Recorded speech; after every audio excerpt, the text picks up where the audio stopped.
Enough Saravana, ஓவரா பண்ணிட்டு இருக்க நீ. இப்போ என்ன வண்டி எடுக்கிறேன்? ஃபர்ஸ்ட் வண்டி இனஃப். நிறுத்து. Shut up. I hate you big time. I hate you big time Saravana. Move.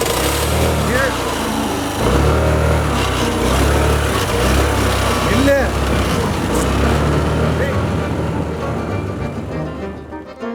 நடு ரோட்ல டிராபிக் கான்ஸ்டபிள் மாதிரி கையை தூக்கிட்டு நிக்கிறான் பாருங்க, இவன் சரண்.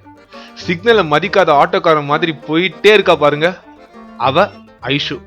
இவங்களுக்குள்ள இருக்கிற பிரச்சனைக்கெல்லாம் காரணம் ஒன்னே ஒண்ணுதாங்க. சரணுக்கு ஐஷுவை ரொம்ப பிடிக்கும், ஆனா ஐஷுவுக்கு சரணை ரொம்ப பிடிக்கும். இதுதாங்க இவங்களுக்குள்ள இருக்கிற ஒரே பெரிய வித்தியாசம். என்ன இன்னும் நிறைய வித்தியாசம் இருக்கா? கொஞ்சம் சொல்றது. ஒரு மணா கிலோ என்ன விலைன்னு கேட்பாங்க. இவ 15 ரூபாங்க. ஒரு 15 ரூபா கொடுத்தா எங்க வேணாலும் பானிபூரி கிடைக்கும். ஆனா கிண்டிலேருந்து வண்டி எடுத்துட்டு போய் நுங்கம்பாக்கம்ல தான் சாப்பிட்டு வருவேங்கிறான். இவ்வளவு பொறுமையெல்லாம் யாராவது இருப்பாங்களா என்ன? போட்டோகிராஃபினா இவனுக்கு ரொம்ப இன்ட்ரெஸ்ட். இது வரைக்கும் ஆனா என்ன உருப்படியா ஒரு போட்டோ எடுத்தது இல்ல. அவனோட ஃபேவரட் போட்டோ என்ன நீங்களே கேளுங்களேன். ஒரு டைம் அவ கண்ணை ஒரு போட்டோ எடுத்தாங்க, அது எனக்கு ரொம்ப பிடிச்ச போட்டோ. எப்ப பார்த்தாலும் கண்ணை போட்டோ எடுக்கிறேன், மூக்க போட்டோ எடுக்கிறேன், காதை போட்டோ எடுக்கிறேன்மா. கேட்டா கிரியேட்டிவ் போட்டோகிராஃபியா. இதுக்காக நான் கடை கடையா ஏறி இறங்கி விதவிதமா ட்ரெஸ் எல்லாம் வாங்கி போட்டா ஒரு போட்டோ முழுசா எடுத்தது இல்லைங்க. ஷாப்பிங்னா என்னை பொறுத்த வரைக்கும் 10 நிமிஷம் தாங்க. போனோமா, யூனிக்கா ஏதாவது பார்த்தோமா, வாங்கிட்டு வந்தோமா, அவ்வளவுதான்.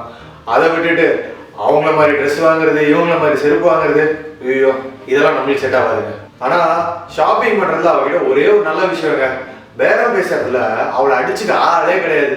சரவணாக்கு எப்பவுமே விலையெல்லாம் முக்கியம் இல்ல, அந்த காஸ்ட்டுக்கு ஏதோ குவாலிட்டி இருந்தா கண்டிப்பா அது என்ன விலையா இருந்தாலும் வாங்கிடுவான்.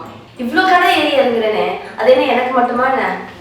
இவனுக்கு ஒரு கிஃப்ட் வாங்குறதுனா இவனுக்கு என்ன தேவை, என்ன யூஸ் பண்ணுவான்னு பார்த்து தாங்க வாங்கி தருவேன். ஒரு கிஃப்டோட வேல்யூ அவங்களுக்கு பிடிக்குதா பிடிக்கலையா அதெல்லாத்தையும் தாண்டி ஒரு கிஃப்ட் எப்போ சூப்பரா இருக்குன்னா அதுல ஒரு சர்ப்ரைஸ் எலிமெண்ட் சேர்ந்து இருந்தாதாங்க. That is my style of gifting.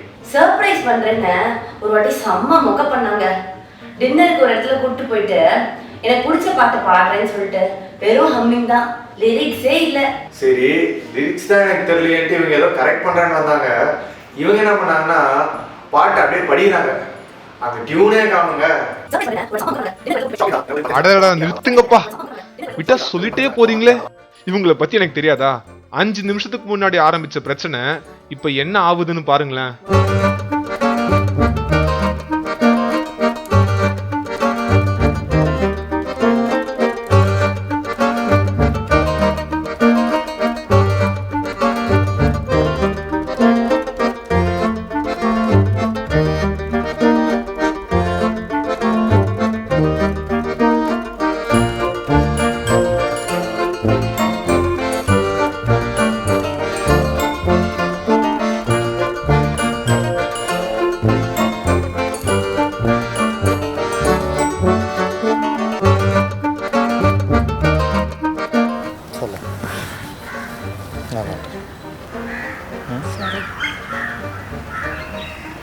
இதை விட்டு போகிறேன்னு போனேன். அதான் வந்துட்டாங்க.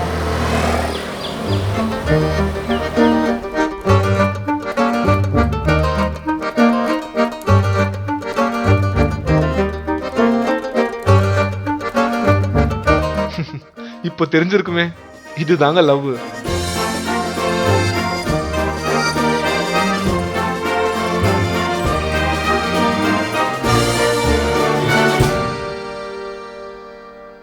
அப்புறம் என்ன, கல்யாணம் தான். Start music.